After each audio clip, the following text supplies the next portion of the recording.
All right, go ahead and call our meeting to order. We have 4 of us here, and we have Derek on the line, and we'll start the Pledge of Allegiance. I pledge allegiance to the flag of the United States of America and to the republic for which it stands, one nation, under God, indivisible, with liberty and justice for all. With that, I would take a motion to approve the agenda. Move to approve the agenda. Is there a second? I'll second. All those in favor say aye. Aye. Aye. Aye. Derek? Aye. Passes 5-0. Delayed. Next up is our consent agenda. If anybody wanted to call anything out or just take a motion to approve the consent agenda. I'll make a motion to approve the consent agenda. Is there a second? I'll second. Any discussion? None seeing. All those in favor say aye. Aye. Aye. Aye. Aye. Motion carries 5-0.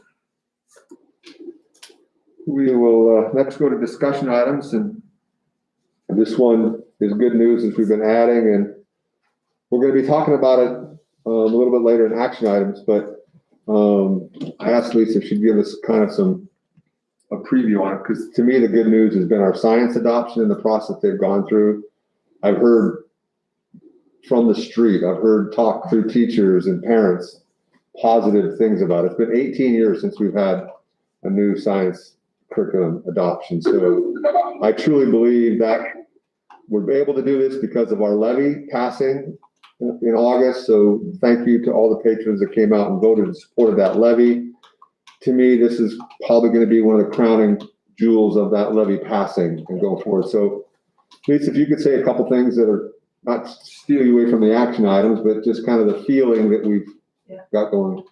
We've had a group of teachers and patrons, board members who have helped us for the last 2 years to work on this adoption. So it's been a long process, and they've really done their due diligence as far as trying everything, piloting everything, and we had so much support throughout the process. And so really tonight is kind of just an accumulation of all of that work, and we get to celebrate that by presenting this recommendation to you guys. And it's been a wonderful experience. It's been very grueling on people, but the amount of teachers, community members, people we've been able to involve has just been wonderful. And it really, like you said, it comes down to the administrative support we get from the board when they approve the budget, to the patrons supporting the levy and allowing us to do this. This is actually, if it's approved tonight, then this will be the last of our core 4 areas that we've been able to do curriculum adoptions for. So all of our curriculum in our core 4 areas, so reading, like ELA, math, social studies, and science, will now have updated curriculum. So it's a huge, huge step for us tonight to get to that point, and it's been really the last 4 or 5 years that we've been striving for that. So there's a lot to celebrate, and we're very thankful for the support we've received for it. Yeah, I just think it's such good news when we're talking about a curriculum in education. It is. I mean, this is awesome. So I just thanks for everybody who's been involved. We'll hear a little bit more later, but I just think that is a shout out for good news. So thanks to everyone. With that, we'll move into action items. We have several here. The first is the second reading of the policy section 2000. Can we waive the third reading, or do we need to? Can we just do a second and waive the third? You can make a motion to waive the third, yeah. We can approve and adopt in the same. In the same. So I don't know if we had to do it next time, or we could do it this time, where we would just. Because this is the second reading. Second reading, right? So that's something we could consider doing too. Is pretty basic, but it just gets us that much more down the policy path. But I don't know if you guys have looked at it, or we want to entertain a motion, or we want to discuss it. I've looked at them. Do you guys have any questions or anything concerning or questioning in there? Not for me. Well, that I'd take a motion then. I would make a motion that we waive the third reading and accept the second reading and also adopt the 2000 sections of policy. Is there a second? I'll second. Any further discussion? None seeing. All those in favor say aye. Aye. Aye. Aye. Motion carries 5-0. The next item is the approval of Mark Gee's contract.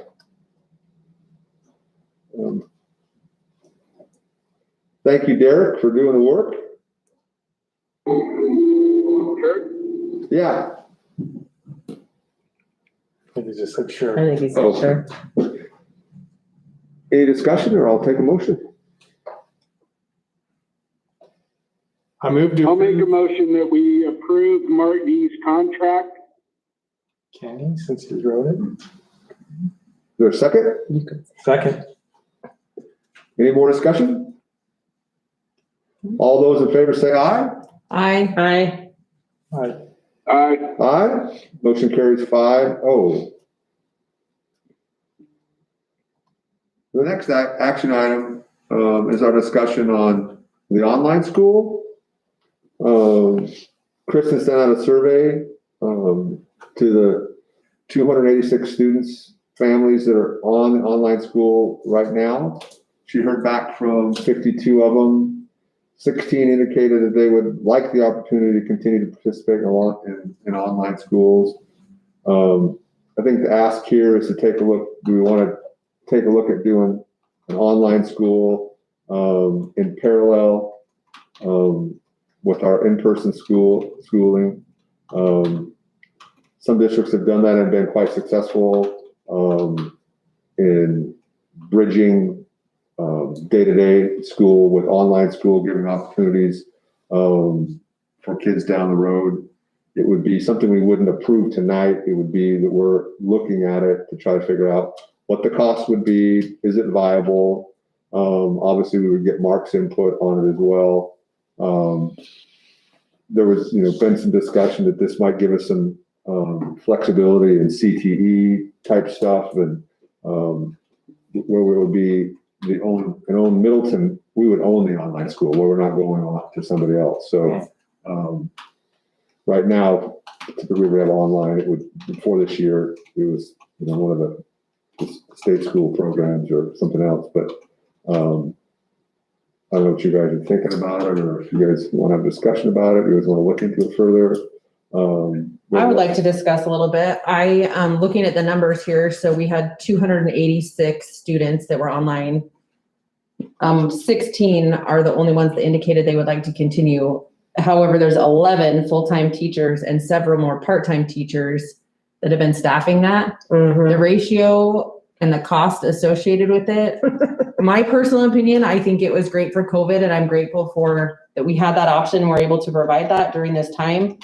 However, I feel like with the numbers of our current students, the class sizes, we've heard a lot from teachers about how full their classrooms are. I feel like it'd be the best interest of the finances of the district to go back to in-person school. And the families that want to do online, there are places that do accommodate, and where I would be sad that we would lose those students. I also recognize that that might be the ideal learning situation for some of them. And that might have been a true blessing for them and their families to be able to be online and continue that way. But I think big picture wise, I just think that we would be better off to focus our finances and time and staff on a brick and mortar situation. So do we have any, I haven't checked into it, projections for the number of students these new developments are slated to possibly bring in? We don't. We've started some discussions with the city on that. Some of the homes have been more retirees coming in, but there's a whole wave of smaller homes coming in that could be priced more in the family range. So I know we'll be getting those numbers, and that'll be something we start crunching through over the next 6 to 9 months. Because as we look, number one, at extenuating circumstances, explosion of COVID V5 or something coming through, I think is a whole other conversation. But if there's a way for us to supplement some of the programs, I know my daughter takes advantage of some of the online stuff because she packs her day with other stuff at school. So some outlet, I think, is good. Anything that somebody can use to get, if we own that, the other question is, does it translate over to college credits, or is there a Do we way? get reimbursed for? We gotta sort all that out. If we do that versus the program that exists, you actually have credit and everything else, so it's not a big deal. But if this is a sampling, this tells me that there's about 80 to 85 kids that may, based on this information, go somewhere else. I would guess that we are going to increase heavily over 85 kids to hit our high school just between now and the start of school next year, with just the home starts in the area. So I'm kind of on the borderline. So, but if COVID being not an issue, I would say that no, I think we should go with a state or another source for this. If COVID continues to be an issue or kicks up, or we really have some serious issues with it continually, then we may want to look at this. And maybe Lisa, what, do we have a partnership with IDLA, or that's just who, I mean, it seems like the counselors work pretty good to help those kids get online classes and supplement that. And I don't know if that's a partnership or just a basic understanding that we work with them when we need online things, or. That's what IDLA offers essentially, and so we do get a portion of that ADA, a portion of that funding when they take those classes through IDLA. We have to approve any students that take courses through IDLA. We pretty much have to give them permission as a district to do that, and so there is that partnership. They can't partner with IDLA without us being involved, and so we do get a portion of that.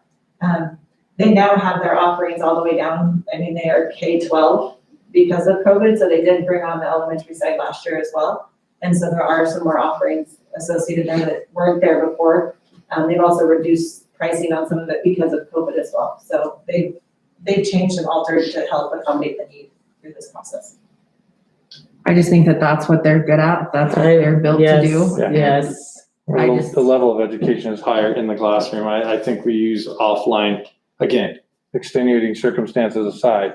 I think we utilize the IDLA type programs for people that want to augment, move faster, whatever, and then get everybody back in school. Yeah, I mean, if it's a small number of students, we're going to be growing. I mean, we can always revisit if we had to, but at this point in time, we could say we're going to focus on in-person learning in the fall, and for some reason we had to change gears again. We could address it then, but I think Done it once. it seems. I think it met its needs. I think it was a good thing. It gave people options, but yes. So with that, we can entertain a motion to go Table. back to that, or we can. Just to we're just discontinue gonna focus on it, in-person Financially, I learning think, for the school year 21-22. That way they can start bridging those full-time teachers, part-time teachers back into the yes, that would probably be good. things that we know now, and that give that. So I would like to make a motion that we focus our energies on a brick and mortar school for the 21-22 school year. And then just assist phasing those. I'll second it. Go ahead. We have a motion on the floor and a second. Do we have any more discussion? Do we want to give Mark some input on this? Do we push this out to give Mark input on it? I figured if he has input and wants us to re-engage, we just bring up a motion and an action item and we would re-engage. But I think now we give some direction, and then we certainly can revisit it for any number of reasons. I think we got.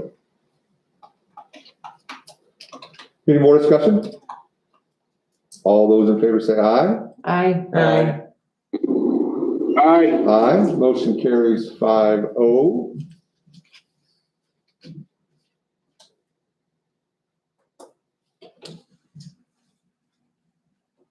Our next action item discussion is the K through 12 science curriculum adoption. We briefly touched on, and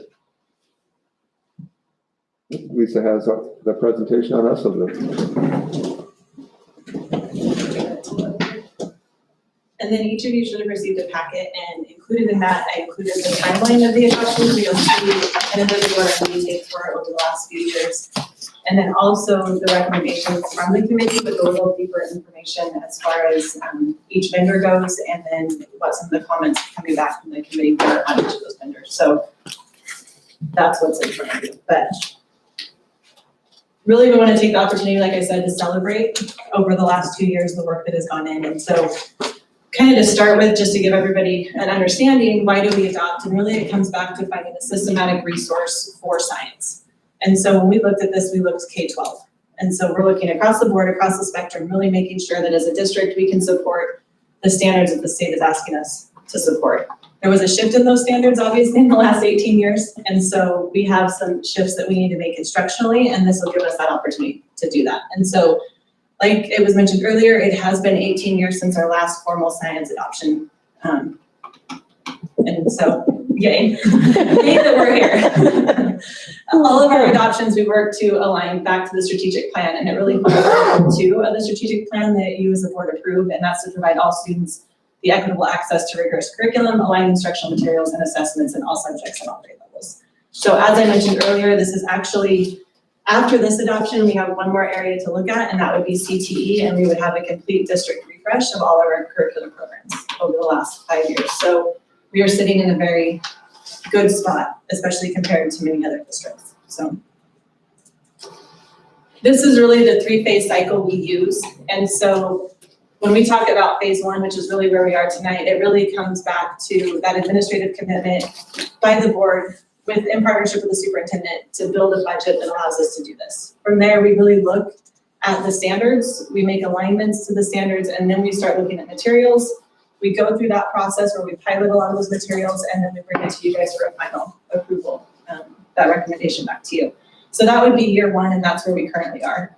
We'll talk about some of those later phases. We are gonna propose that we adopt science for 5 years, and then that would fit in the cycle that we have with all of our other curriculums, so we stay on a steady course, so we're not overlapping those cycles as we go forward.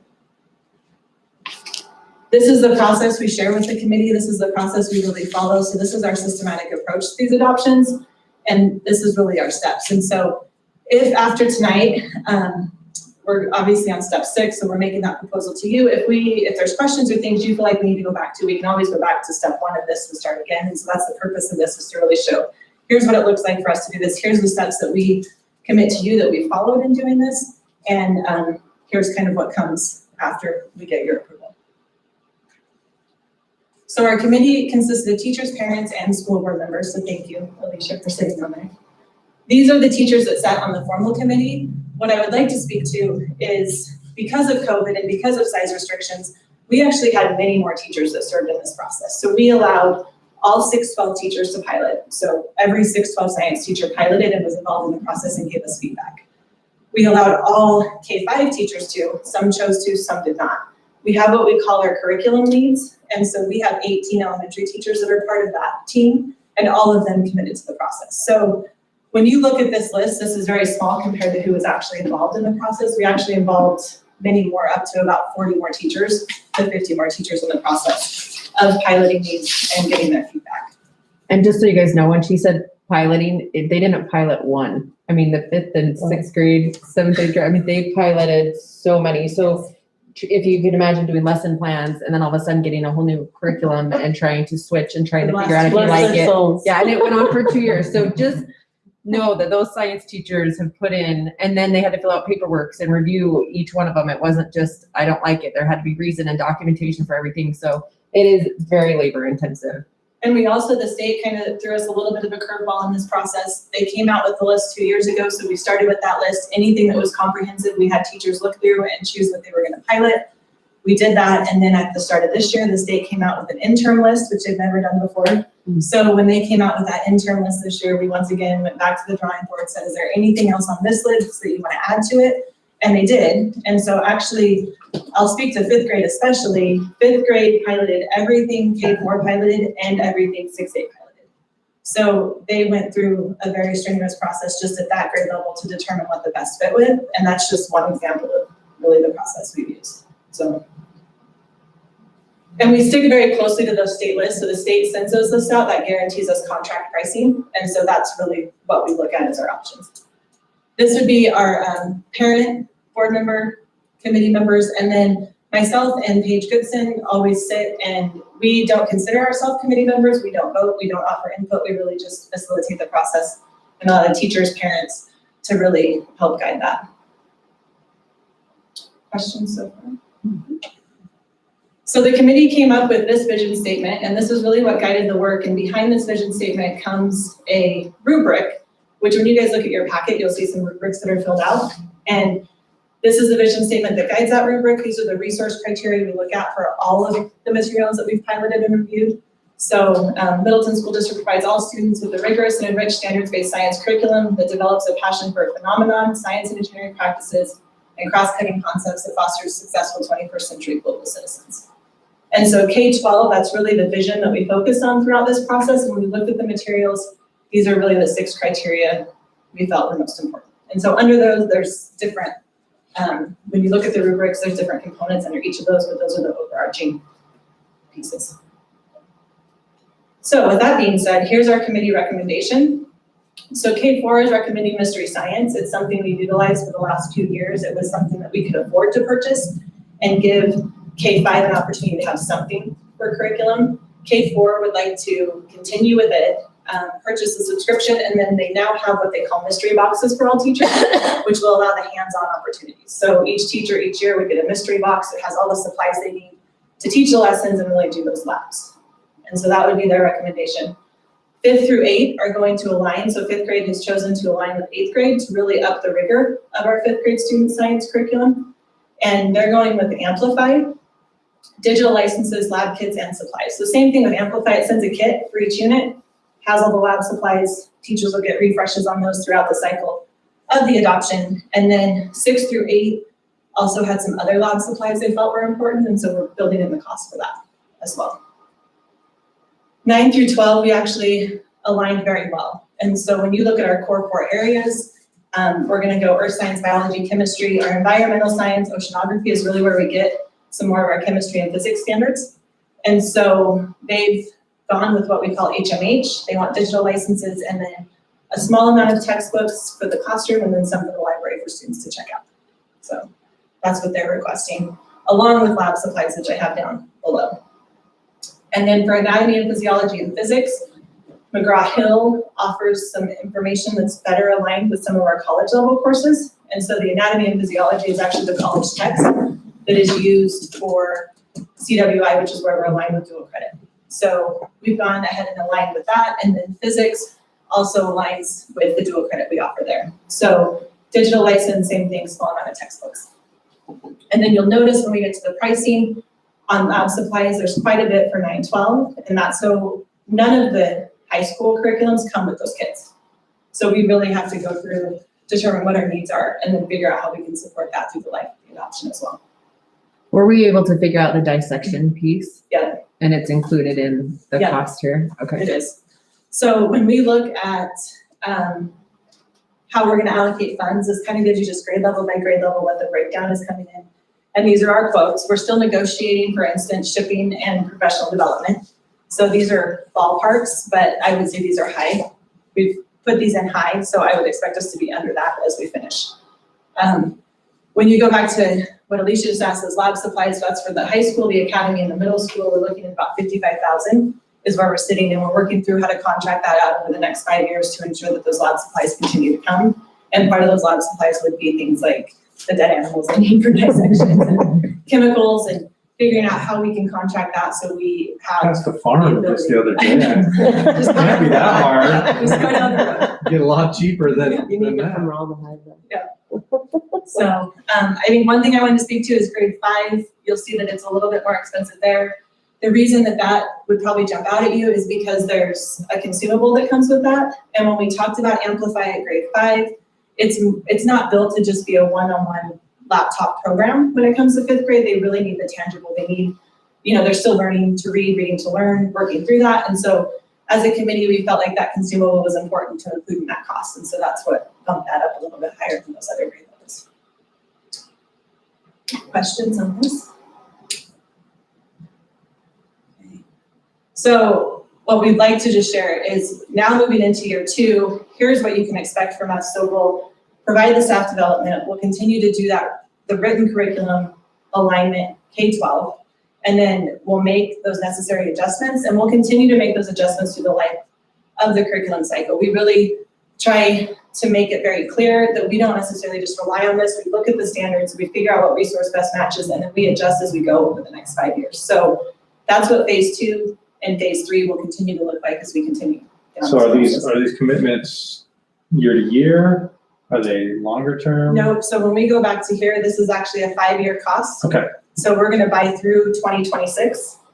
And then we will look at science's review again in 26, and then 27 start implementing again. And the nice part, Jake, is that because of the way that we do this and that Lisa works really hard to make sure that we have funding for, by making sure they have all the lab supplies, like the chemicals and those kits that go with it, we don't adopt a curriculum and then next year run out of money, or if say the levy, we run out of levy and all of a sudden. So the way it's budgeted is you are guaranteed to have a full, entire supported science curriculum for 5 years. Nice. And it's covered in the cost. And so Nice. when she contracts with these companies, it ensures that we aren't left high and dry with, we have this great digital piece and now we have nothing that goes with it.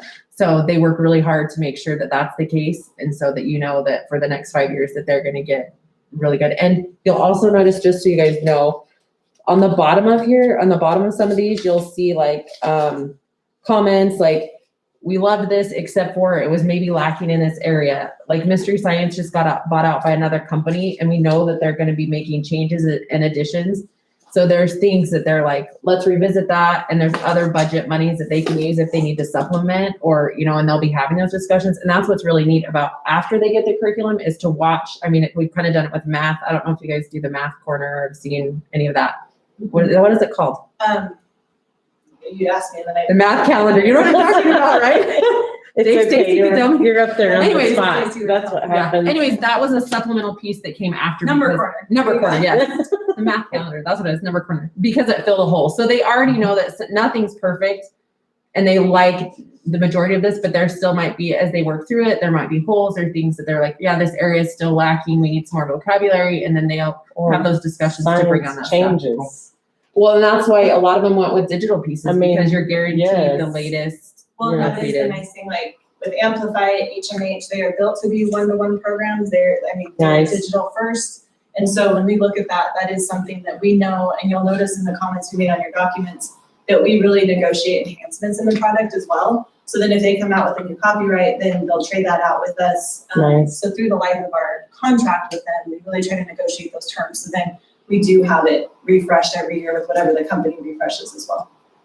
And that, I think it's a good segue too, to take the opportunity on the tech side and just reiterate how important our technology department is, our one-to-one devices, because everything is digital. We could not do what we do without them and without those devices, because when you look at how we purchase stuff now, it's all digital. It actually costs us more to buy a textbook than it does to buy a digital license. So we can buy a digital license for 5 years and save compared to buying one textbook that's out of date next year. Yes. So it's a good opportunity to reiterate how important that is for us to sustain as a district as well. So then we can continue to sustain the curriculum side too. And that's kind of Paige Goodson's role. She sits and makes sure that as they're piloting all these, that That our it's servers, that applicable. everything's compatible, that we're not Yeah. going to crash servers, that it feeds into Discover, that everything Nice. works. And so when she says they just sit in that meeting, they don't just, No, I'm facilitate. sure They're running numbers Yeah. and working and ironing, putting out fires and helping, a lot on that end. But there's a huge amount of work that goes on behind the scenes just to even get them to pilot before they even say, yeah, we can consider this. So You'll see You- us in a few weeks with a training. Thank We're you. gonna have to have 15 things that we're not buying, but we'll be there.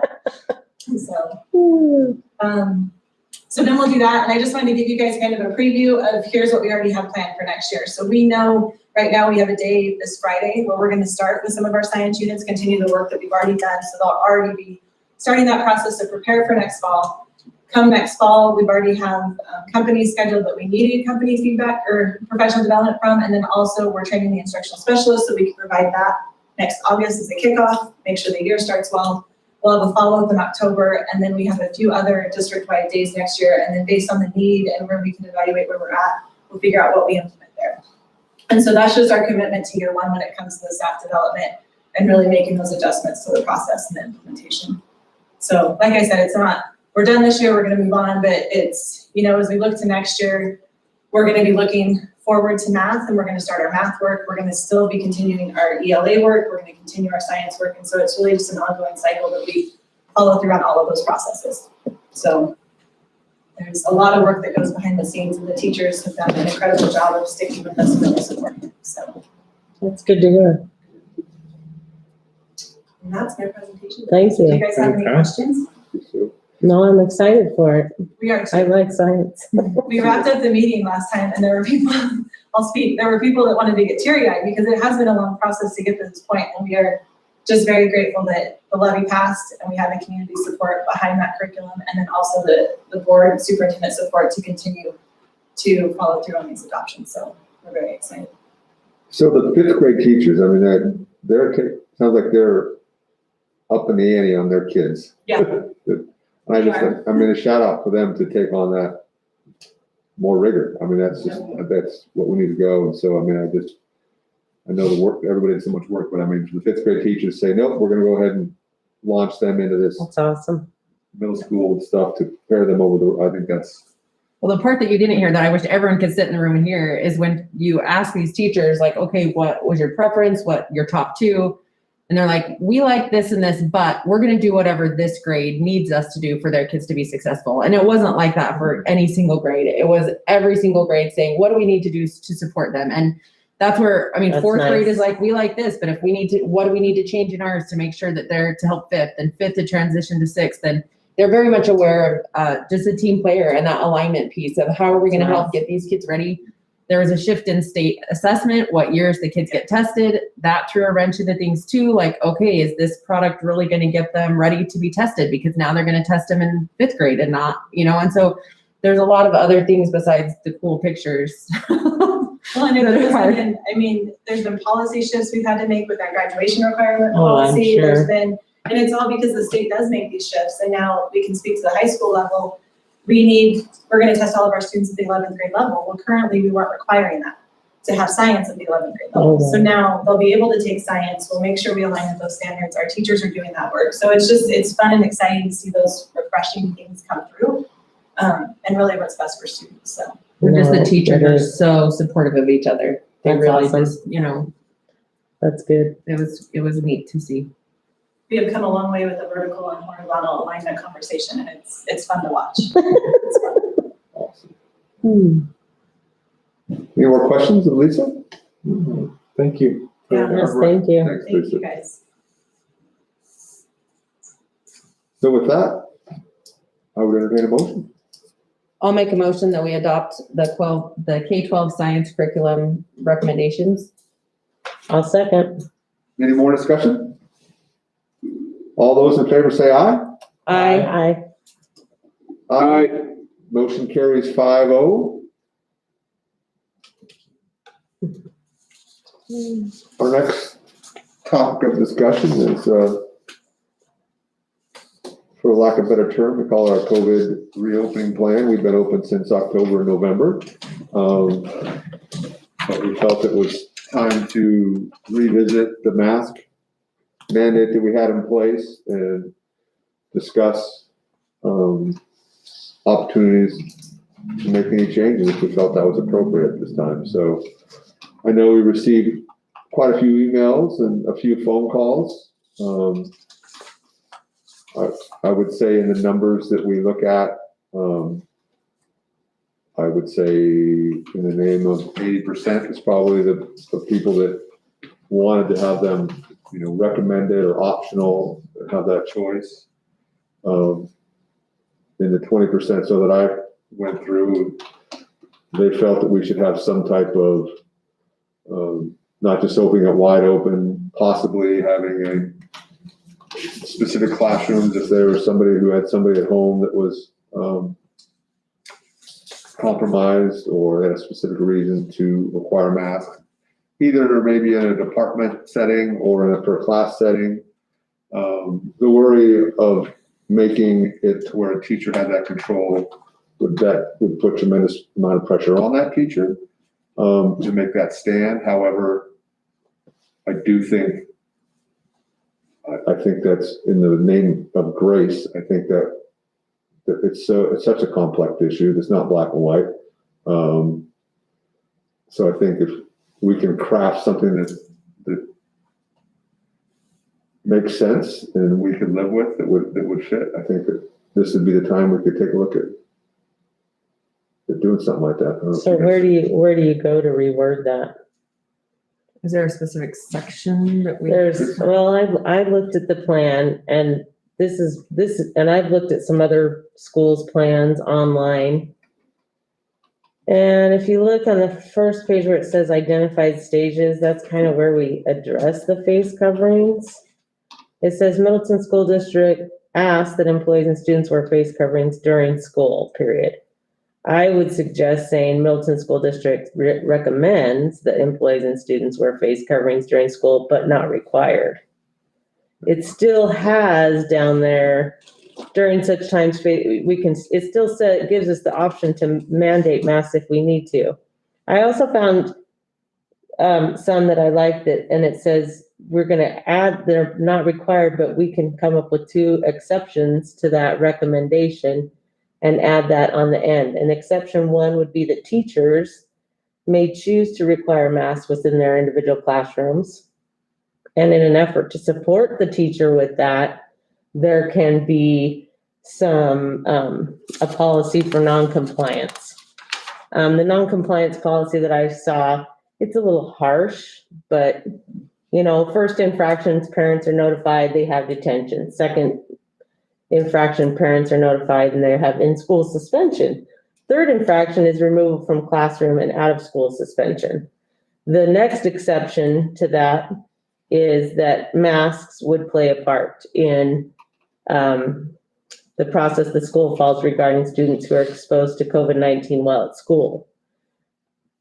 It says on here, when students are exposed at school, the following procedure will be followed. If both the student who is found to have contracted COVID and those around the student are wearing masks, students will not have to be sent home.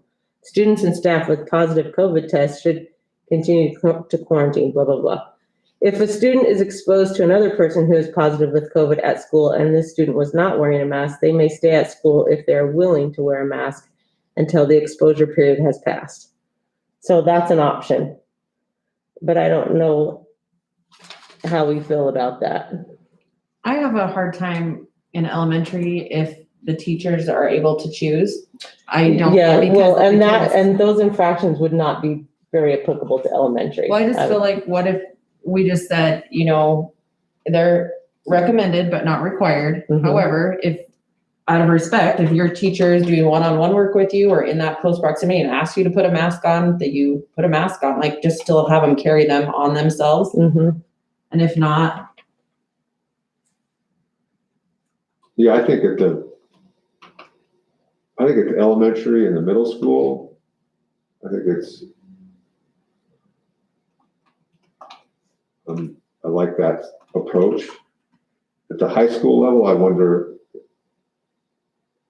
because they're in certain classes and they come, Well, they change in in middle and out school of too, classes, though. right? So if you have one class that somebody's compromised in or whatever, it's gonna be a specific time period that you're gonna be in and out of. I think at the high school level, requiring that as they come into that class, that they would wear it for the whole class section. It's not a whole day, it's not a half a day, it's reshopping at Ridley's. Middle school is the same way, though. They change classes just like So- high school. but do you think the teachers will say that's not fair? Like, I'm in high school, because the high school kids, a lot of them could possibly get the vaccine. Probably 2/3 of them Yes, would be 16 and older. yes. And so I feel like personally it'd be easier if it was just a blanket statement. If we say that if you're in close proximity and someone asks you to wear it, that you would be respectful. And if not, then they don't have to come within that close. Or if not, because I feel like Okay. the elementary teachers could say, well, that's not fair that the high school teacher can make their class wear it, but I can't. Does that make sense? Like, I don't, the equity piece, I Yeah. just think No, it'd be too that's- hard to do it. I mean, I think the other thing, we need to look long-term, big picture, right? COVID's not going away Mm-mm. and the numbers are low and we need to know, okay, well, what does it look like coming next year? Does that mean that that's how it's going to be when we start the year? If the numbers are still about the same where they are right here, and that's kind of where we're going forward. I personally just feel like I would hope that we could all be respectful, and if someone asked us to, that we could wear one, but I also totally respect the people who are over it and just want to be done wearing them, teachers and students. Because we have had teachers who were against wearing masks who complied because we asked them to, and I appreciate that. And we also have people who don't want us to not remove that mask mandate, you know, so I just feel like if there's that respect piece, if people asked if they would, and if they didn't, you know. But I don't know if there should be a punishment attached to it. Yeah, the punishment part's a little harsh for me, but Agreed. There has to be some ability to remove them, at least Yes. remove them from class and just say, listen, you have this conversation with your parents, but if you want to come back in my class, you have to be wearing a mask, there you right? go. Have we talked to the MEA and what's their feelings on it? Yeah, they were, Most of the teachers are done. most of wearing them them. said, but Not all of I've them. had Yeah. staff ask me, but when they are you? wanted, they would prefer to have some type of teacher option. Yeah. You know, how to make that work that's comfortable for everybody, understanding that it could pit teacher versus teacher, right? This class, I have it, but on the same hand, we do have to be cognizant of if somebody wants to be protected, in a classroom, I just don't know that. It seems like that kind of is a little bit of the best of both worlds. I don't know about the punishment piece, how you do it, but I think our pendulum is, we made sure we made everybody wear masks, you know, and I don't know what you look at it now, there's less and less people wearing them in our community. Even in some of the schools, it's getting lax, and some teachers are being the mask police, and some don't want to be, and it's a tough position to be in. So, I mean, I think the way we're talking, obviously they're going to be something recommended. It's that back end, how do we protect an employee that either couldn't get vaccinated because of their health reasons, or they're caring for somebody Yes. that's compromised. And I had a specific phone call from somebody who was protecting, you know, somebody, and I think we should be able to find some way to thread that needle. We've done it all year. We've done a great job being open. Ironically, it's worked. We can all argue on how or why, but we've had I've looked at the state basketball tournament. I've marked the next 14 days after the state tournament. We did not have a big breakout in the district. I looked after spring break as well. So I also talked to scientists and asked, are we crazy for taking masks off? The blunt conversation with me was, well, Middleton in your area of the world didn't lock down very well. You didn't wear masks, so you're probably at about 70% herd immunity because you've had it. It's gone through your community. Now you've added vaccines on top of that. You're probably at about 70% herd immunity by doing what we've done. We look at other states that have locked down, Oregon, Washington, Michigan, as they come up back in person, their rates are going up because they stayed home and were isolated, where we as a community still had some movement. And so the irony of that is we probably created herd immunity along the way with 40% of the people that are asymptomatic. And that was a fine line we walked. We chose to do it. We've made it through it, I think, very well. I don't think anyone's gonna get shut down over the last few weeks of school. So I think that's where I'm looking is, you know, we've kind of walked a razor's edge. I'd hate to lose anything but in the same vein, the CDC just come out and said 6 feet, don't worry about it. Now we're talking about 3 feet. I would say that we should just let everybody know to plan on taking a mask with them to school, period. That it may or may not be required by a teacher. I'm more concerned about individual teachers at this point. I don't want to play 80-20 and just say the heck with the 20%. Yeah. I still want to give them those options because they have reasons. I'm not privy to them, and it's not my place to say it's a valid reason or not. But if somebody walks into their room and they have an expectation of masks, because that's a concern for them, I would rather have them have the power to say masks in my room. Sorry guys, I know you may not enjoy it, but instead of sitting there distracted by the frustration of seeing people refusing to wear them. Okay, then if you can't handle that, you're gonna have to leave and you work that out with your parents and the principal. That's not my deal, but my rules, my house, my rules. I'm okay with that. And then the parents, of course, the families that are still concerned. I disagree with that 100%. That's fine. And here's why. Here's a slippery slope we're running into. You cannot allow one person to make a difference on 50 other people. Okay? If that one person is making that call. Now, I understand exactly where we're going here, but it's a slippery slope. And we got to be careful there because Why can't it's a hard deal to go down. And I'm not disagreeing, but at the same time, if one person, because of they have a parent or something to that effect, but it affects 50 other people, well, that one person, possibly we need to make recommendations on how they need to do stuff. The other 50 people are fine. So, I mean, you can't limit it to say, hey, this one person can make this call.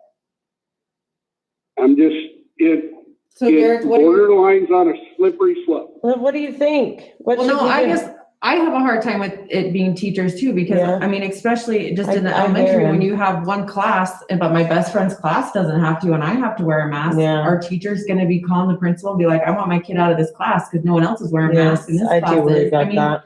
that's why I feel like, if it's the CDC's recommendation is still the 6 feet or 3 feet. To me, it sounds reasonable to say that we're gonna recommend masks. We understand that they still serve a purpose. If a teacher is within 3 feet of you and asks you to wear a mask, they should comply. But if not, then that teacher does not have to be within 3 feet of that student. Because that's a blanket statement that could go for every person in the district. It still respects everyone's right to choose whether they wear their mask or not at this point in time. And it allows those who are at higher risk and taking care of maybe people that are more vulnerable to still express that and say, I think this so. is still an issue for me. And I would hope that everyone could be respectful of that. But at the same time, I just don't think letting each teacher pick. So let me ask, okay, I agree with you there. So let me ask you this. If a teacher at our high school says, I don't want masks in my classroom, so the kids do not have to wear masks in our classroom, is that okay? Yeah. Yeah, Mhm. absolutely. Yeah. Okay. Then I'm all about it. But I think if there are teachers Yeah. who are taking care of people who are immune compromised, and they say, I'm taking care of my elderly grandparents. I'd appreciate if you'd wear your mask, especially if I'm coming to your desk to help you with your assignment. I think that they should have every right to ask and request that, but I also don't think that there should be a punishment. Like, they Yeah, should be I removed don't from like class. the I think punishment part. that the teacher should have the ability to Hard say, for well, me. then I'm not gonna come close to you, I can help Agreed. from over here, Agreed. but I'm not gonna. Yeah. I think, so how do you word that? Yep, agreed. I mean, does that sound reasonable, or is that completely? No, I think it's reasonable. It sounds great, but sometimes it doesn't always happen that way. But I think how do you word it? Yeah, I think, Well, and I mean, it's common sense. I mean, it Not really is, everyone, but it's not. I agree with you. At the same time, it should be common sense, but we're not in a common sense world right now. And I agree on all facets. As far as that goes, a teacher should have the ability to say, yes, I don't want masks in my classroom, or this is what I have to deal with. But I would say, to go along with you, Pam, especially too, what you just said is a student is not within the 6 feet or what have you, then you should wear a mask if they request it, Yeah, type deal. if student, how would you word that? I'm wordsmithing some right here, let's see. So I signed up to speak on this. Given the Oh, we got it. seriousness of this conversation and that you're a retired teacher, I would ask permission to expand this conversation outside, which normally wouldn't do, but I just think where we're at right now, I think this is. Thank you. I signed up to talk if this came up, and, Recognize yourself for the, yeah, I'm Bob Solomon. I think I'm in yours, I'm in 3. Okay. Three's up. I started my career in Middleton, as a social studies English teacher, and then became a counselor and finished my career at Valley View. I guess I finished it in November. I meant to finish it at the end of last year, but I got called back in. And, you know, I guess there's a couple of questions here. One is COVID done? Are we done with COVID? Some people that you've talked to have really said, well, we've got herd immunity. I don't know that anybody publicly is saying that in Idaho, that we're at herd immunity because we didn't wear masks. And I think there are some people that have worn masks fairly religiously. Most people, everybody under 15 hasn't been vaccinated yet. The CDC has basically said, when they say, hey, it's only 3 feet, it's not 6 feet, that's not without a mask, that's with a mask. Okay, so if we're looking at what the direction from the feds, I know what that means in Idaho is, or what the doctors, locally are saying, they would probably suggest that, despite, I know you guys have tremendous pressure to pull, to take the masks off of me, but they would probably suggest going a little bit slower. My son is a middle school vice principal at Lewis and Clark Middle School, and we got to see him yesterday because we're all vaccinated. Finally, we're getting vaccinated, and he told me that they've had about 10 incidents, which is far more than they've had where they've got people that are isolated or quarantined. Because the last data nationally is that the strain that's coming now is, much more likely to affect children. And it could be too much scare, the research isn't all in yet, but it's more likely that children will get sick. It's the one that's succeeding because the one once, it's a mutation that hits differently. So, the people, besides the educators that are at risk because Mrs. Smith, requires a mask and Mrs. Diaz doesn't, and why isn't Mrs. Smith so mean? The other issue is, what about the kid that might get sick? And so that 3 foot piece is supposed to be with a mask, and it's, which is, I'm glad they came up with that, because everybody knows it's hard to keep in the classes our size, 6 feet is not enough. So I just wanted to leave you with some of that input. And I know that the political pressure is amazing. That you may be faced with a law next year that says, well, you can't require a mask no matter what. Everybody has the pneumonic form of the bubonic plague where if you breathe it, you will die. We can't fix it. Yeah. Even in the 21st century, that law will be on the books, and then you'll have to figure out, what does that mean? Well, nobody wears a mask. It's so simple. So I wish you the best in this. I'm so glad to see this board as you are. I know you've been through a lot of stuff together, and some came the tail end of it. Some have been through fire, and just to sit here, this is what every educator wants, is to go, look, we spent 3 years on the science curriculum. This is what it's going to look like. This is how it's good for kids. The 5th grade, the elementary is all going to be doing science. This is what education, this is what every teacher, every educator's about. And this COVID thing has thrown everybody for a loop. You've come through it well and done good things. So anyway. thanks. Thank you for your feedback. I do thank you for representing me. Well, I think we definitely would, if we watch this variant, right, if it does come back, we put the masks back on, require them. I don't think the board would have a problem if we saw those numbers, come back up. And then the question would be, well, would it be too late? Or, I mean, we've run this razor's edge and we've been successful. And we know when we reopened, we knew the 6 feet distance wasn't going to be there. We were masked up and we were probably at 3 feet. I guess. No feet. When is let's see, I'm trying to look, I know that there was a concern about graduation. Like, what if our numbers get high and we can't have graduation again? But let me look. So today's the 12th. So if we change our mask mandates, we're going to meet again on May 10th. Graduation is the 26th. And yeah, I mean, we basically, What if we're we- 2 months out. Well, I know, so but graduation's outside, isn't it? it is outside. Well, so I Football guess what I'm asking is, I mean, we just don't want all your seniors quarantined or something Right. before. field? Yeah. So what if we try it for a month or try it for 2 weeks? We don't have to call a meeting, but we can be watching the data, talking to our administrators. I mean, they're going to know what the absences look like, kind of put our ear to the ground with the MEA and how's it going? Do we see a big uptick? Is this variant starting to pick up? Is it not? I mean, I think the one thing that I've used this analogy a couple times to talk to people is that these kids aren't wearing these masks outside of school.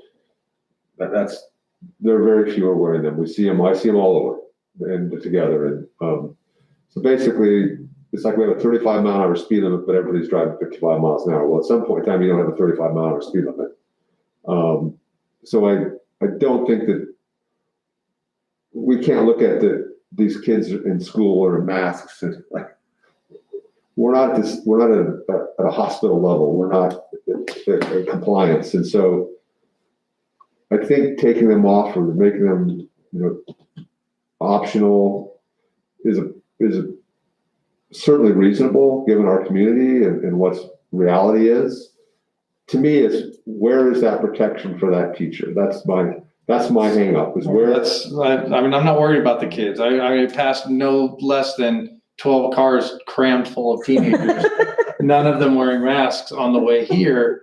And, I guarantee they weren't all brother and sister. So, I mean, that's not my concern. My concern is those teachers that are either legitimately or just, mentally paralyzed by this thing and distracted more than anything.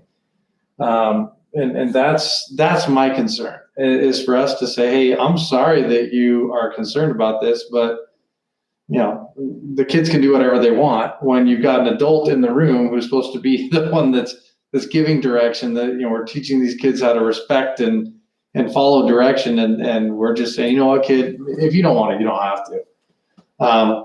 I just feel like, I don't know what the answer is. My concern is that, I feel it's a little disrespectful to those teachers that are really concerned about it.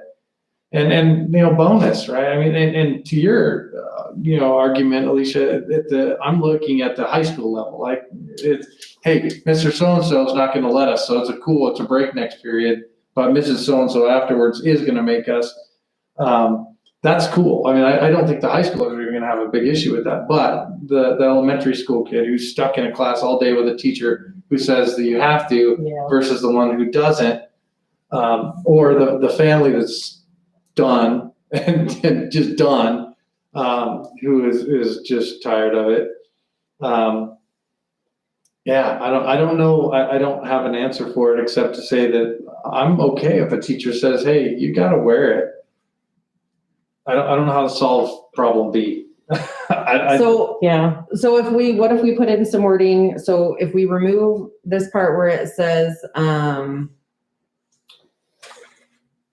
so it would read Middleton School District recommends that employees and students wear face coverings during school, period.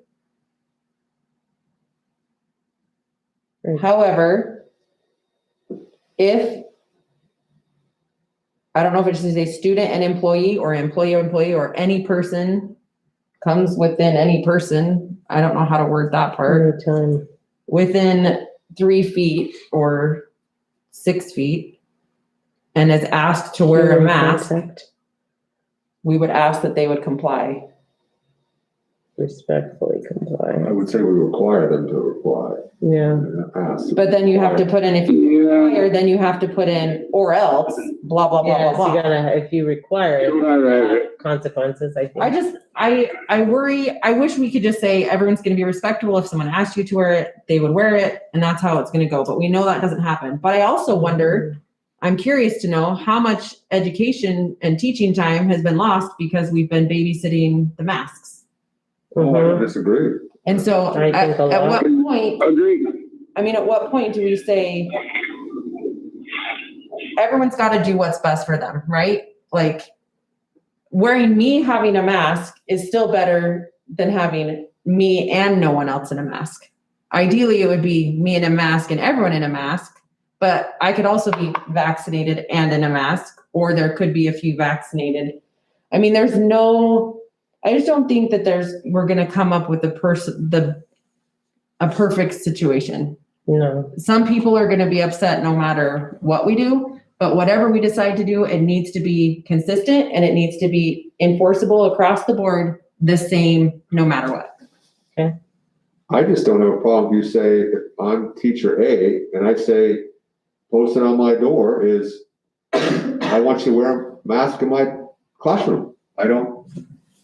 It's still recommended. The CDC still wants us to wear masks. It's not gone away. It's a completely random thing. We've been lucky in Middleton with what we've got. I don't have a problem if a teacher asks for that in their room. And But what about the mob of angry parents? I just know there's some elementary kids. There's some teachers who are done with it and there's some teachers who aren't. And just because that parent's kid is in the teacher's class who's not, I can guarantee you're going to have angry parents knocking down your door. that I says, think elementary these kids is don't have to different. wear them all day, but it can't be, because I can No. tell you right now that the teachers, even though I understand they see all these kids just for an hour and these don't, there's still an equity piece. Why should my school be enforced and they get to choose whether or not they can wear masks, but I can't because I'm in elementary? Mhm. Or why it needs to be the Gotcha. same, clear across the board for the whole district. well, then they all still wear masks. Or they don't, and just ask if they're in with the 3 feet, but there's not gonna be there's not gonna be a mask police that comes in and says, you're not Yeah, doing it. the mask policing. I'm of the opinion, obviously, that I think any outdoor activity, masks should be waived. Yeah. Which I As think of they this already point. are, because it's in lunch And- recess, it says there's. Well, lunch. As far as schools are concerned, I think, this is my opinion, we should waive the masks and I don't know.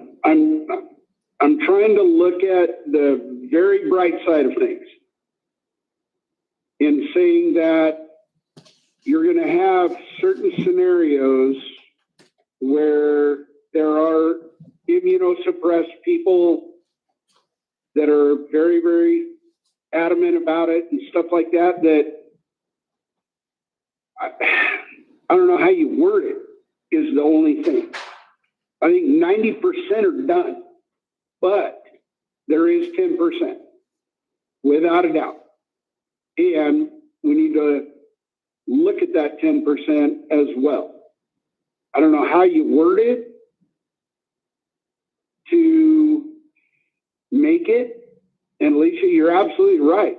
The elementary school especially, high school, I don't think we're going to have as much to deal with as we would in the elementary schools.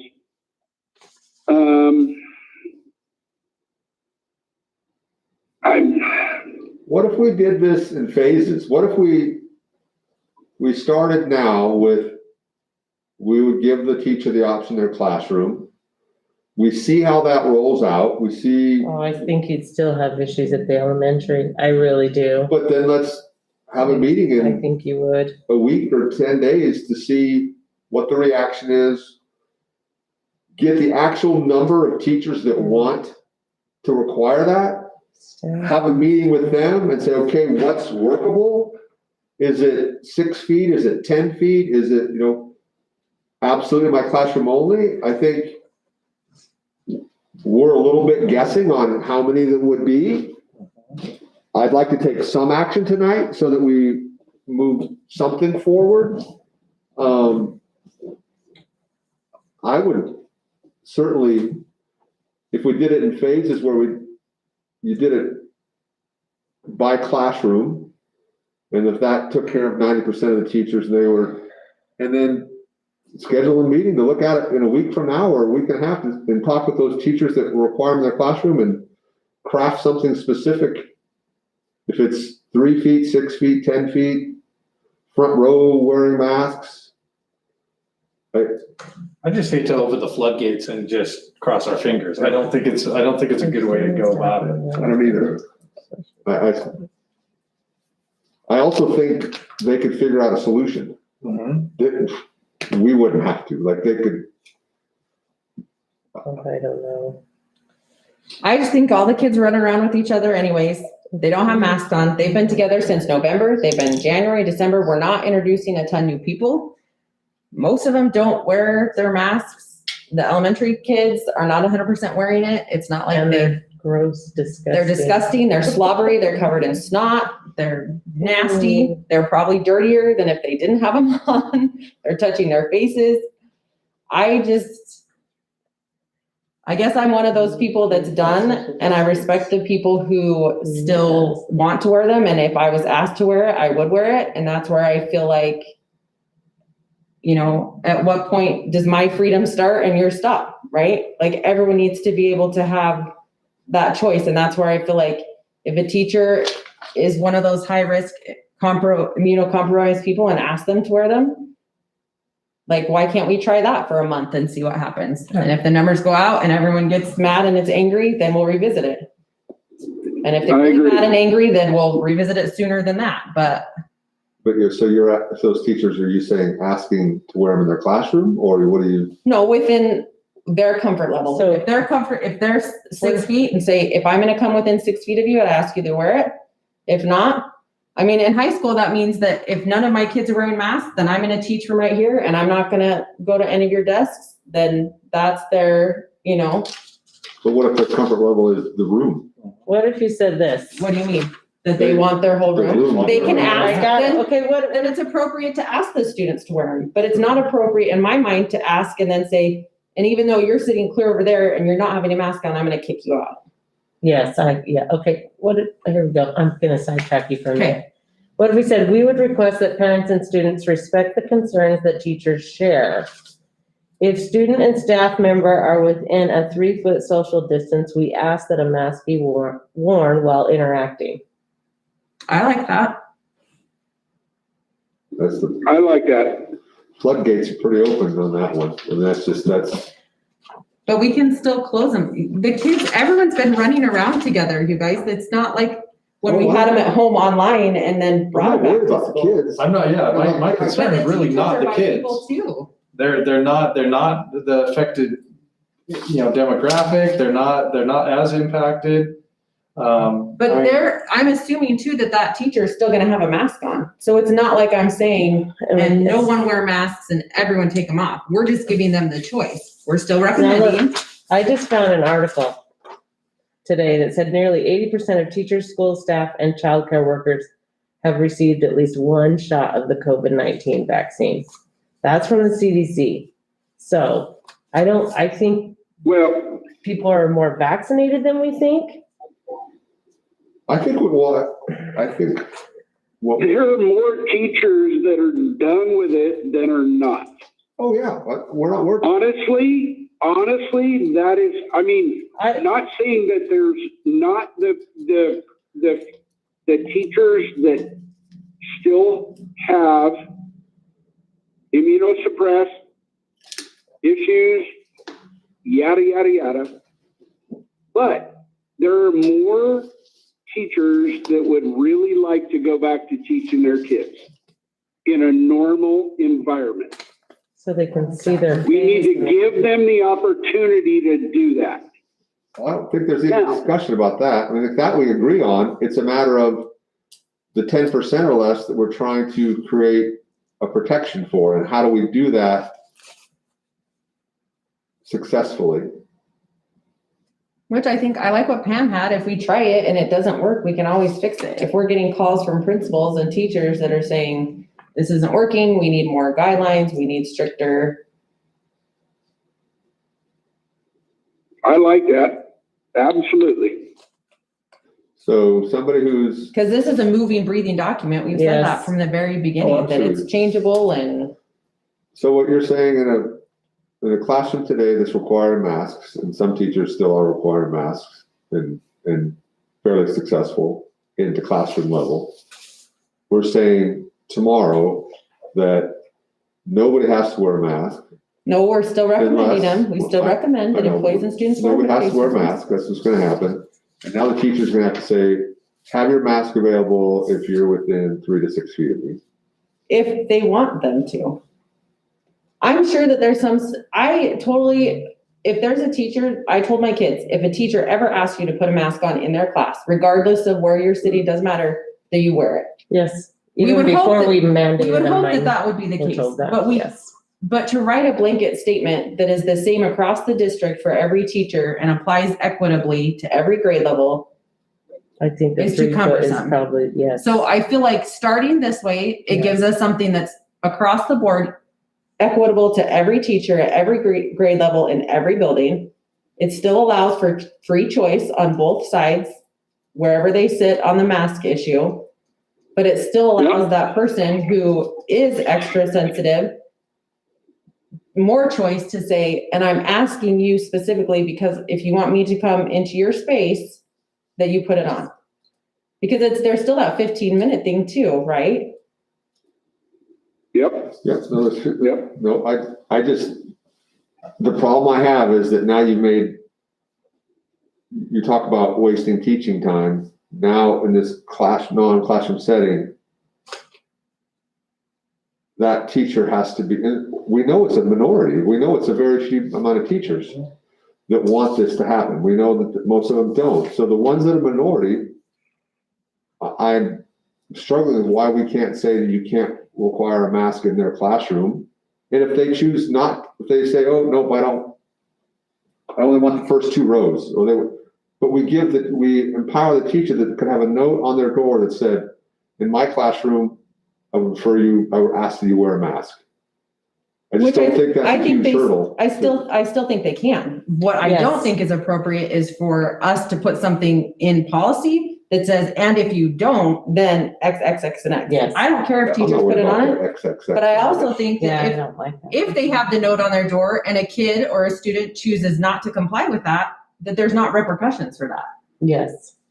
I The think teacher that's just doesn't have to appropriate. go walk up to them and help them.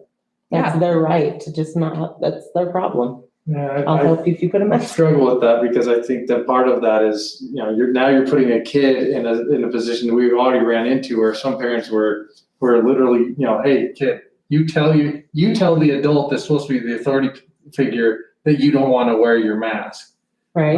But I also think as the adult, that's my job, right? Yes. My job is not to project my fears on my students Yes. and all my concerns. It's not my kid's fault that I'm compromised or that I'm taking care. It's not their fault. No. If I ask them and they're respectful and I teach them and try and say, hey, understand where I'm coming from. It would mean a lot for me if you did that. I totally respect that. And I think the kids would comply. But to force someone to do it and make it feel like it's their fault that I have a problem, I don't think is appropriate. And I think our teachers have done an okay job handling it. And I really think whatever action we take tonight, that there will be some bumps and then I think it will be fine. And I think everyone accommodates. I do think for the most part, our staff and students are respectful. If they're asked to wear it, they will. I think the more we get into the weeds with this and try and cover every single situation, the more time we're going to spend babysitting it because we have to Yes. make an exception and cover every single situation. And that's when it gets cumbersome Agreed. and gets into the teaching time and the principal's time because they've got 60 kids outside their office. Yeah, When agreed. we ask everyone to wear masks, there's a lot of people who did not want to, and they did it anyways. And so at what point for the people who are done wearing masks, do we say, okay, we understand that you don't want to, the data is not, in our plan it says if it's gray and yellow, we do not have the numbers supporting that we should be wearing masks all the time. And that was the conversation when we had the mask mandate in the first place. Yeah, we're not gray though, we're in yellow, There's no gray. It's not gray anymore. It's yellow and orange. but we're not below. I looked, no, we're at like 1.5 Yeah, or 1.5, so 1.4. it's still, And we kind of have been we've for a plateaued. while. There's no plateau. I guess what I'm struggling with is you put a teacher in a situation where you have to ask politely for a student to do something, and if they don't do it, Nothing nothing happens. And Well, they don't get the help they need. They don't right? get help. There is something that happens. They don't get the help they need. That's not a punishment. It wouldn't have been Well, for me. if they were asking for help, the teacher's not gonna come over there and let me show you how to do this, right? The Mhm. kid obviously is like, hey, can you come? And she'll say, well, if you're not gonna put your mask on, then I can't. I'll write it on the board for you, but I'm not gonna come to your desk. I guess the policy we said was the teacher could ask for the classroom to wear their masks. And in our same policy, we're saying, but you don't have to wear a mask in that classroom. No, I'm not Where does saying it- policy. I'm not where does saying I that- want that in policy. I'm saying, where does that I don't policy say care that, if though? a teacher puts a note on the door and asks the kids. Like, I don't care if they do that. I think that's great, but I'm saying I'm not gonna address that in policy because I think it gets super sticky. Yes. Well, I just think policy is super sticky. I think So are we gonna write 50 pages of policy to address masks? Because, Well, we Kids are would done have wearing to, them? because you have certain people that love to be the letter of the law, like literally.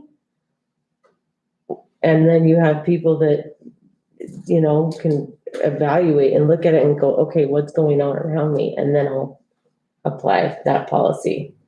I think you're right. I think we would be writing an exception or a rule for every every teacher. breath or every I don't think that's. bathroom visit What are we or, doing now? What do we do now? Most of them are complying. yeah, because they're done. everybody's They're been, the waiting for us teachers, to just say. it's okay. everybody's been fantastic. No, They have been fantastic. I am grateful for all our teachers and everything they've done. so It's some are not been still, fun. so some are required, so some teachers are not requiring masks in their class. They're more lax. This will give those teachers protection because we make masks recommended. But there are teachers that are requiring masks in their classroom. And they're having a pretty good success rate of having. Well, right now, they're backed up by us saying you have to wear a mask though. But I So- also feel like that's where that teaching comes in. If the kids know all year long, hey, look, I'm taking my grandparents. The reason I'm enforcing this is because of this. So the kids comply, right? They And because would. it's a rule. They're If that good teacher- little humans. The relationship is there. They've still said, I'm still taking care of these people. Would you please still wear a mask in my class?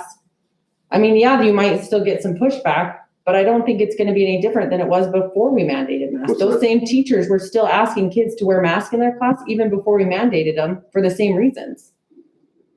Is Lisa, hey, can I ask a question? Is Lisa still there? Yes, she is.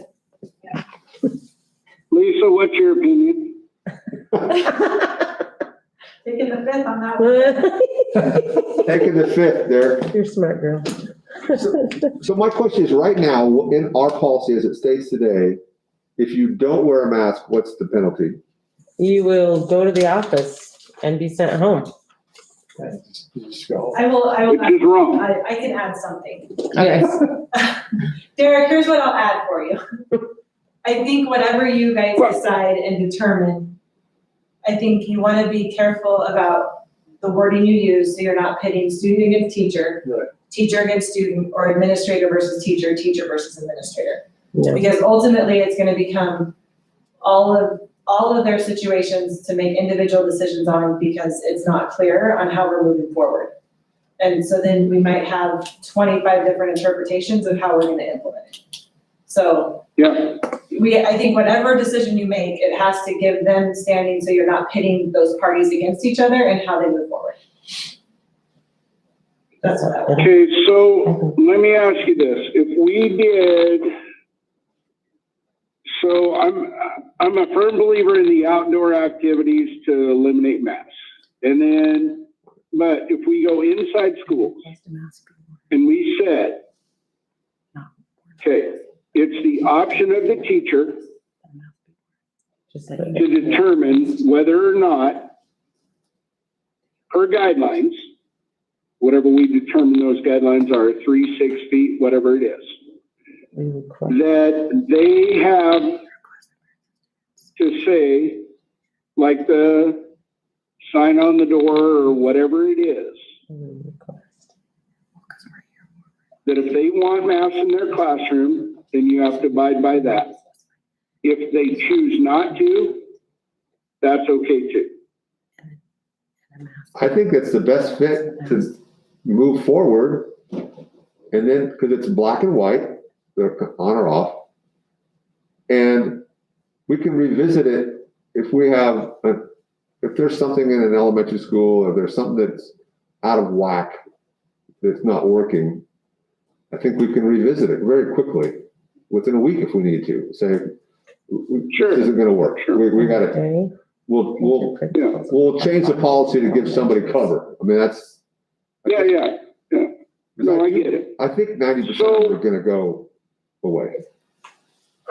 So here, I would like to make a motion that we eliminate, for all outdoor activities, we eliminate the mask mandate.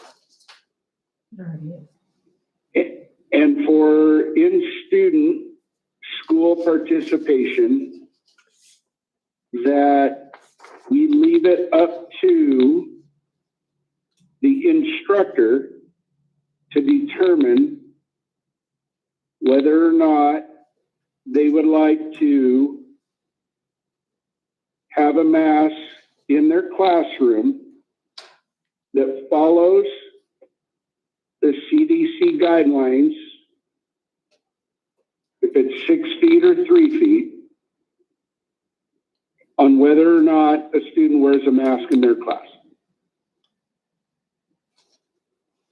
But the CDC guideline of 3 feet is students sitting in proximity to each other so they don't pass it back and forth, right? So if they're all within 3 feet of each other, then the teacher's saying, listen, we're too close. Everybody's got to wear masks.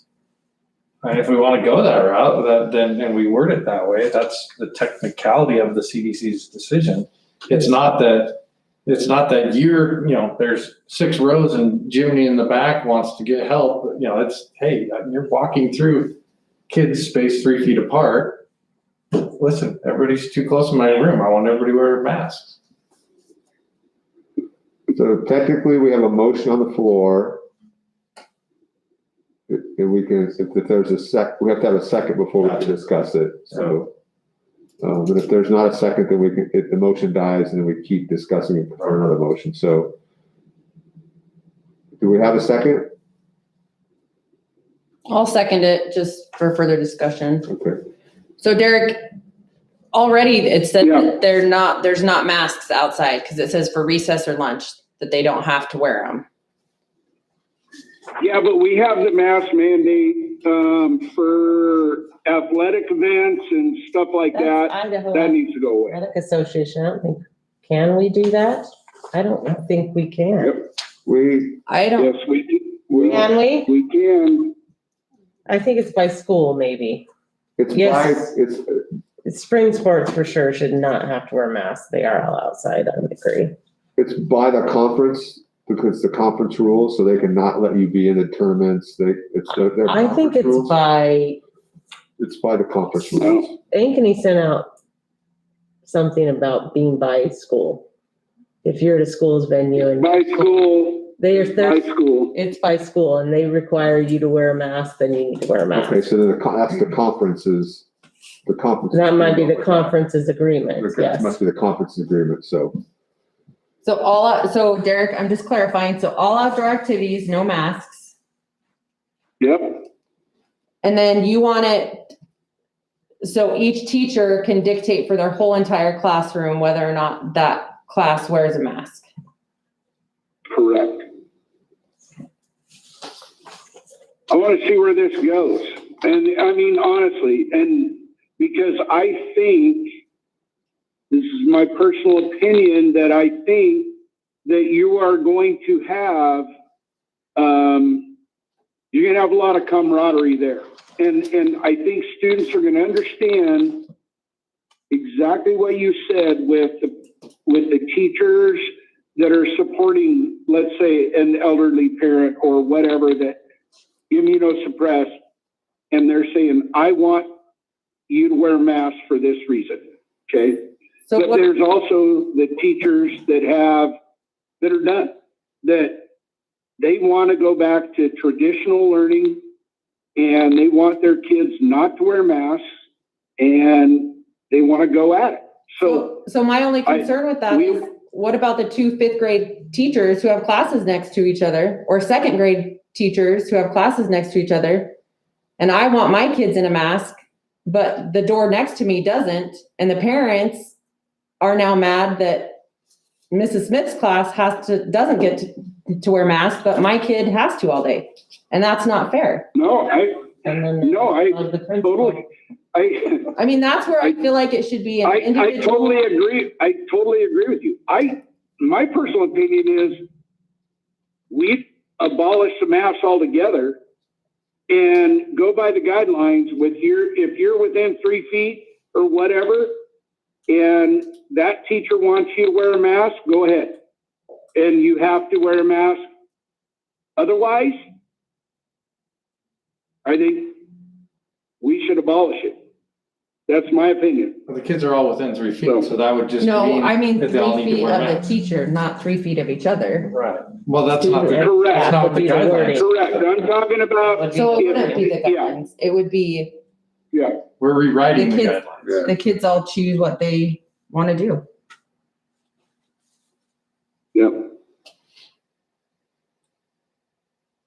I would like to try it to see what happens if there's one class, if your Zach said 2 side-by-side classes, 5th, 2nd, whatever grade.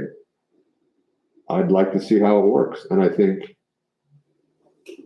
it's a good first step, because I think it takes care of 90% of the people. 80% of the people are gonna be mask optional.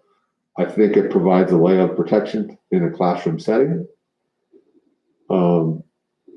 I think once we're there, we can flesh that out and see exactly what teachers we're dealing with, what are their requirements. But does this have the caveat in it that it's only if you're within X number of feet, or is it just blanket teachers decide for the room? He said the caveat. Did somebody write it down? I didn't. I wrote it down. I like to decide. for the Read it room. back to They us, can Gina. decide for the What does room. it say? I think the room is the way to, the first step is. We only have a few weeks left. I think the room is the first step. She's gonna read That's it why we back just to let 'em go. Yeah, There's a few weeks left, just Yeah. let them go to school. go ahead, Gina, read it. Will you read it for me, please? Okay, motion that all outdoor activities, require no masks. In school, leave it to the instructor to, decide if they would like a mask in their classrooms per the CD guidelines, either 3 feet or 6 feet. And the teacher can require masks. Is that right, Derek? That is correct.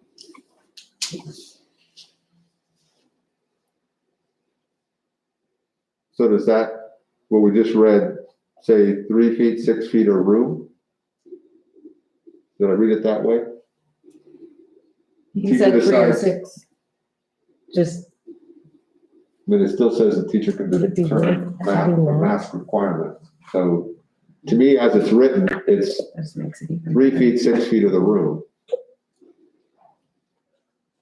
I would go by the 6-foot rule. We're gonna have to submit a proposal then, aren't we? So we No, you don't. have a friendly, No, Friendly. we can just amend it. 'cause No, he we said could 3 or amend it. 6. just do a friendly he said 3 or amendment. So 6, friendly yeah. amendment that it's 6. Friendly amendment. So you want to say per the CDC I guidelines of 6 feet? wouldn't say the CDC guidelines because they change. I just would say our Yeah, guidelines. I would just say the 6 I foot. would just say the 6-foot rule. Yeah, Yeah.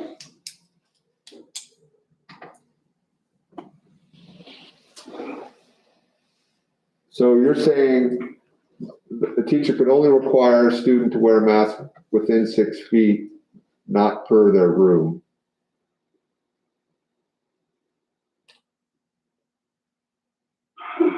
Do you want to read it again to us, please, Gina? Listen, here we go. No, I think he said that. Okay, At for in least. school, leave it to the instructor to decide if they would like a mask to be worn in their classrooms per the 6-foot social distancing rule. Classroom, yes. yeah. That's in there. If the instructor chooses to. Yeah, Yeah, the choice is up for debate.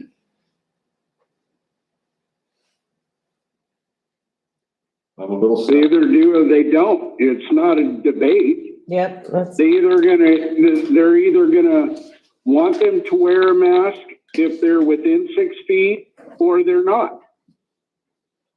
what if they choose to not comply? What then? Then it would be go to the administrators. Yeah, policy states that go to administration. Okay. We're only, Do you see any red flags with that wording, Lisa? Will you read it again? Okay. For in school, leave it to the instructor to decide if they would like a mask in their classrooms per the 6-foot social distancing rule.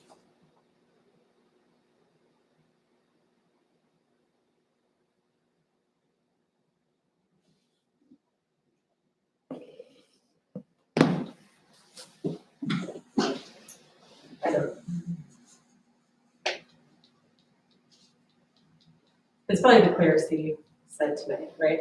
Mm-hmm. I still just feel bad, you guys, for those little elementary kids who their Yeah. teacher picks and all their friends don't have to wear masks in class and they do. life's not fair. I know, but we still cater to Well, the 5 teachers that, the even though reality they can is, still wear their mask. the reality, everybody talks about where does my rights end and yours begin. If I happen to have a virus that could severely affect you, then that's the issue we're talking about. We're not talking about the freedom of wearing a mask. We're talking about what would be the outcome if I passed the virus to you. That's Where I wear my mask and protect myself from you. in reading about masks protect.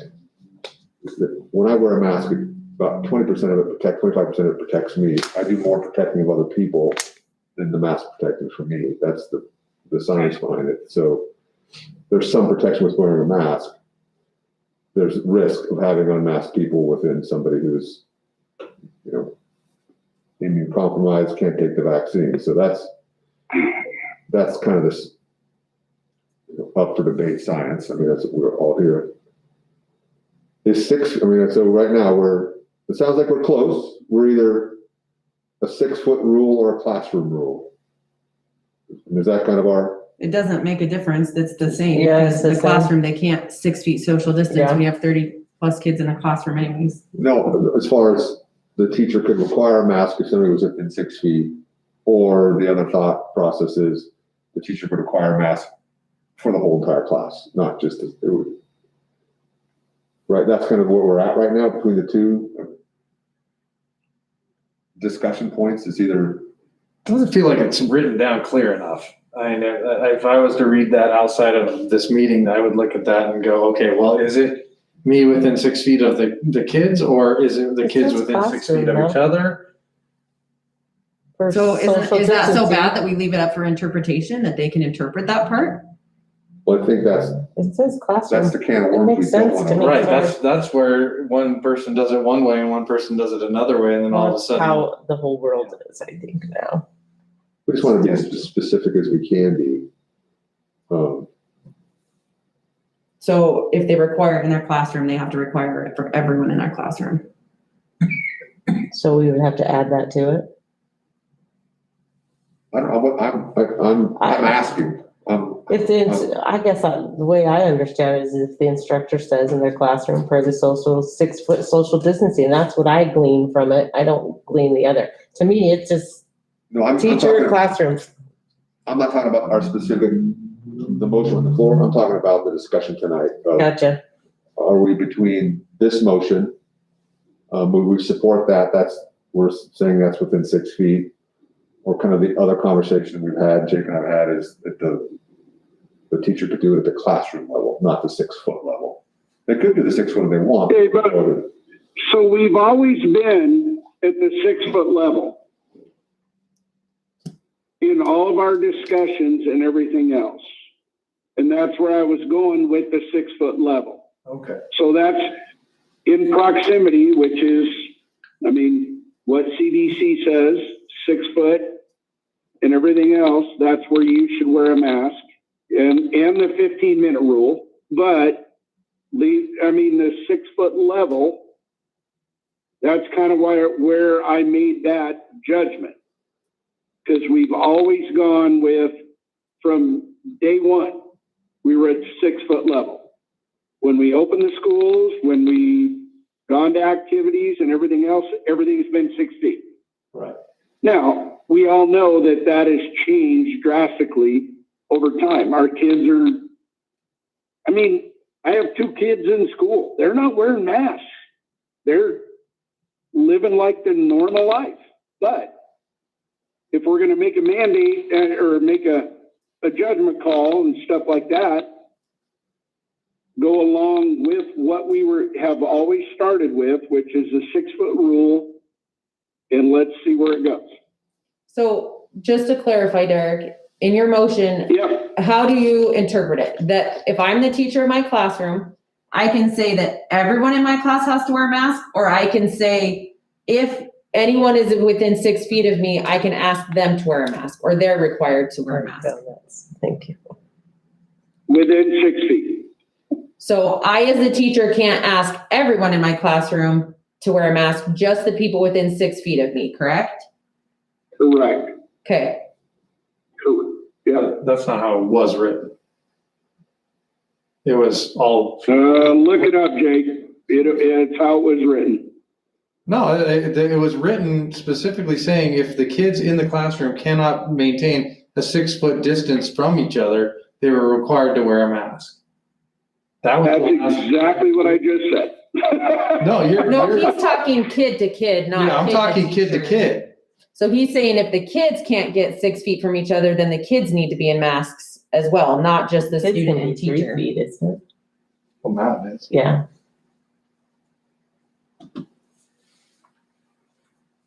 Our class sizes would say they can't be 6 feet apart. Right. Just So that would be a non-issue. Gina, can you read the motion again? Sorry. For in school, leave it to the instructor to determine if they would like a mask in their classrooms per the 6 foot social distancing rule. Can we just say if the instructor wants them to have a mask in their classroom, they can ask them to wear one? And not put the 6 or 3 feet thing Mhm. in it at all? Because that can, But if they say no, they can't kick them out. Then what's the point of the rule?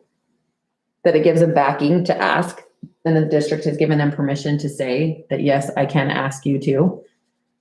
And if you. Because choose isn't that not what to, Kirk's then- asking, is that we're trying to support those handful of teachers that want their kids to continue wearing masks in their class? And the issue really there is just, little Jimmy says no. And then, next to him, the kid's like, well, if little Jimmy's not gonna, then I'm not gonna. And then you have a whole room full of kids that are saying, no, not interested. Can I just add, like, when you think about scalability with the current motion, if you take the high school into consideration, you have over 50 different staff members. So then, for a student's sake, does that rule change 12 times during the day? I mean, you're asking a lot as far as helping those students understand the expectation, the way the current motion is. And I think we need to ask ourselves, I think we have like 27 days of school left. So in that 27 days, where do we want our administrators, our teachers really spending their time? And what do we want them spending their efforts in doing? And I would take that into consideration with whatever decision is made, because currently, the way the current plan reads, the expectations are very clear. And it creates equity for students, teachers. We've lived here, we understand where we're living, we're moving forward. So I just think the big question to ask is, you've got 27 days of school left. where do we want to spend our energy and time to get to where we need to be by May 28th? And so how whatever motion, whatever decision is made, that impacts where that time can be spent by those administrators and teachers. And so when you think about the scalability of it and all the different staff members you have in each building, it could get difficult to navigate that situation. So what if we just lift our mask mandate and leave everything else the same? So it just says, from time to time, while COVID transmission is a concern, the schools are operating at full capacity, the board may mandate face coverings. During such times, face coverings will be required anytime students are not socially distanced and not designated periods for recess and or lunch. During this time, visitors and volunteers will be limited in schools. But the sentence before that, Middleton school districts ask that employees and students wear face coverings during school. So if we just lift the mandate, all of everything else stays in place. There's just not a mandate anymore. Yeah, which we want to get to. I think comes back to that.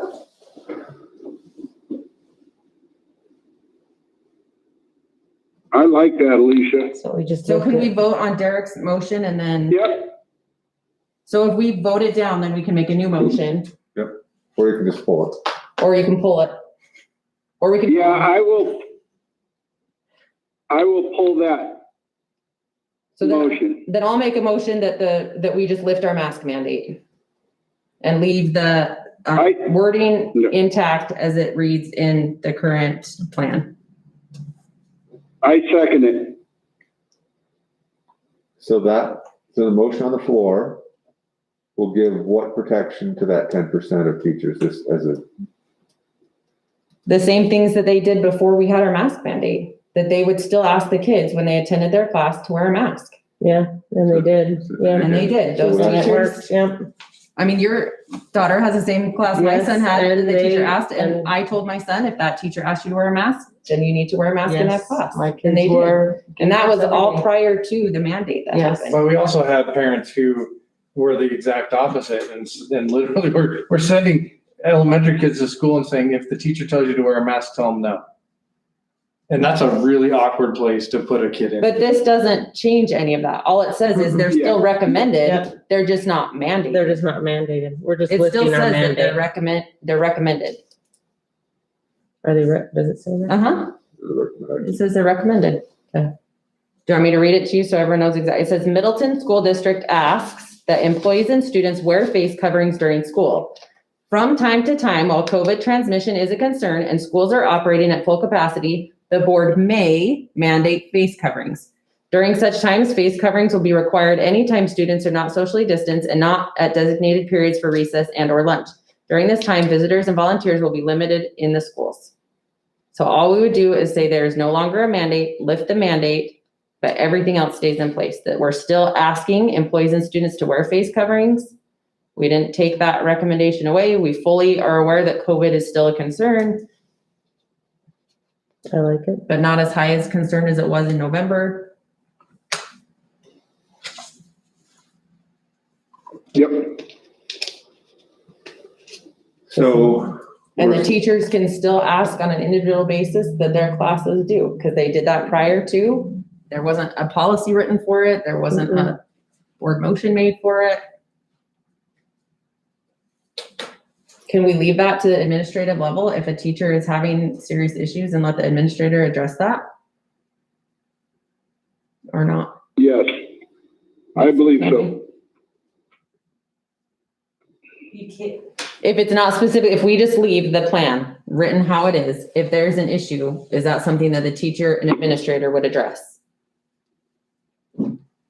if somebody's asked to wear it and they refuse not to, Yeah, or if a teacher wants to ask the people in the class to wear them, they can. Like, there's nothing in here that says they can't do that. correct. And what you have written there, it doesn't say they can't do that. No. And we could even add, we request that parents, students, and staff request the concerns of others, Respect the concerns that teachers Oh. share. respect the request that not even just teachers, that others share. Yeah. And if you're asked to wear a mask, Yeah. Be respectful.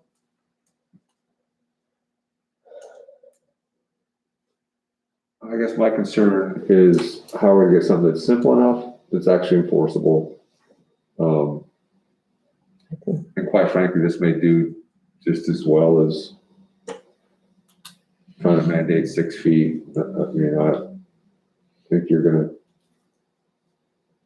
probably isn't the worst idea. Just when you start talking about implementation of,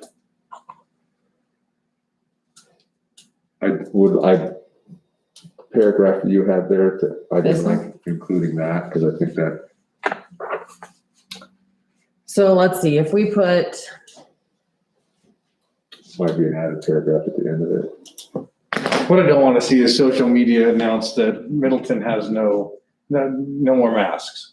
but we don't, it still says in here, all we do are, we're lifting our mask mandate, but it still says that Middleton School District asks that employees and students wear face coverings during school. Mhm. And all of that stays, and even the part that says from time to time, while COVID transmission is a concern and schools are operating at full capacity, the board may mandate face coverings, which we have, and by lifting that mandate, we're still asking them to wear them. Still feel like there's no. Payette hasn't worn masks the whole time. Emmett maybe wore masks 2 weeks over Christmas. Like, we're not the only district that hasn't Does had either, them. yeah, no.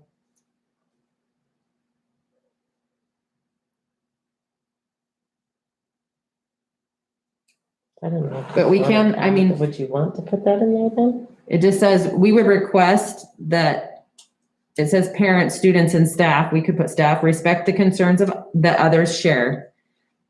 If students, staff, and or parents are within, we don't have to put that. We just ask, let's see, we would request that parents and students respect the concerns of, that others share. If you are asked to wear a mask, please be respectful. What if we just put that? Add that to it. Is that, Or asked. I mean, it acknowledges the fact that we know that they may be asked at a time to wear it. Please. I like it that they can ask to be worn. Request that And that might be the best we can do for now. teachers, parents, I put staff, not teachers. thank you. Staff, respect the concerns That others share. that others share. So we have to amend your motion. So I'll amend can I do a friendly amendment to my original motion? So we would lift the mask mandate and leave everything else the same and add the wordings. We would request that parents, students, and staff respect the concerns that others share. If you are asked to wear a mask, please be respectful. Is that, And does that include outdoor activities, or do we need to add that to it? I don't know how is there an athletics section that's specifically for No, I didn't say athletic. I just said I think- outdoor activities. I know, but I didn't know if there was a specific athletics section. I think it here. would apply if we lift our mandate, Derek, wouldn't it? Okay, If we lift our Okay. mandate, then Yeah. it's not I think it applies. It's applicable. okay. Good.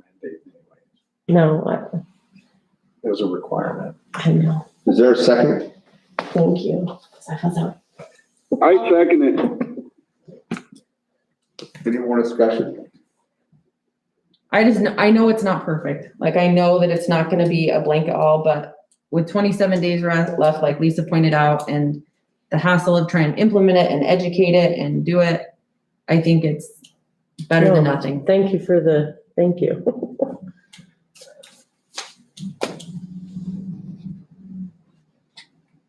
Yeah, we're not gonna craft something perfect, so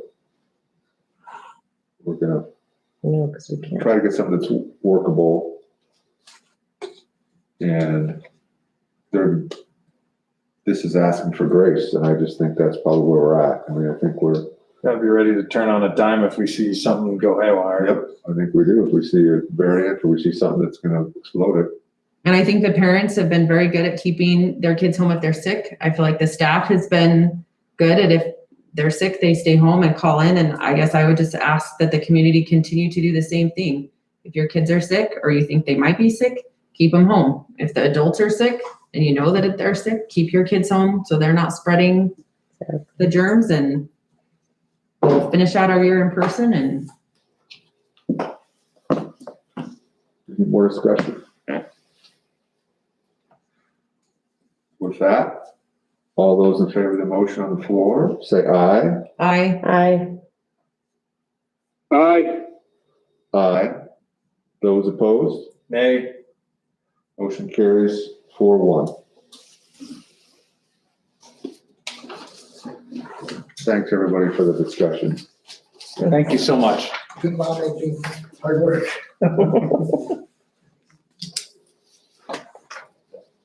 The next item we had, for an action was the appointment of the negotiating team from the board. I don't know if we want to take action on that with what's going on in the legislature right now, so Do we need to, since it's an action item, just table it? we can table it. We don't have to take action on anything. It's, Okay, so just so you guys are aware, the legislature session, like, have tabled all day kindergarten. JFAC Yeah. hasn't finalized numbers. Basically, we don't know what money we're getting Wow. and when we're getting it, which because of the recess in the legislature, it pushed them back a couple weeks, which is pushing everyone else a couple weeks. But really, it's not in our best interest to do any negotiating when we don't know what we're negotiating. And then, so we should probably just wait on putting our team together until we know and see if we can get Yes. some more information, and then we'll go forward from there. a good idea. With that, let's go into executive session. Move to go into executive session. Second, Second. we'll go by roll call. Oh, we have to have an official. Do you want me to read it? Yeah. Sorry, you can't. You gotta read the whole. I move, as per section 74-206 subsection B, Idaho Code, to consider the evaluation, dismissal, or disciplining of, or to hear complaints or charges brought against a public officer, employee, staff member, or individual agent.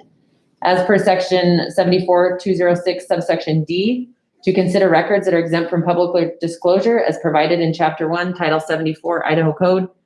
And as per section 74-206 subsection F, to communicate with legal counsel for the public agency to discuss the legal ramifications of and legal options for pending litigation or controversies not yet being litigated, but imminently likely to be litigated.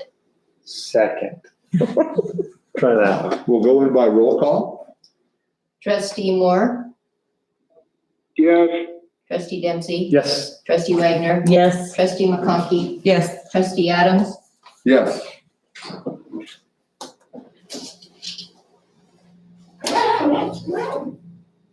Mash the button.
All right, I'll entertain a motion to come out of executive session. Move to come out of executive session. Is there a second? Second, All those in favor say aye. aye. Aye. Aye, motion carries 5-0. I would entertain a motion Resulting in executive session. as resulting from actions and discussion in executive session. I would like to make a motion that we release employee 041221-01 from their 2020-2021 contract. Is there a second? I'll second. All those in favor say aye. Aye. Aye, Aye. motion carries 5-0. With that, I would take a motion to adjourn. Move to adjourn. Second, Second. all those in favor say aye. Aye. Aye, Aye. motion carries 5-0. Thanks, everyone. Thank you.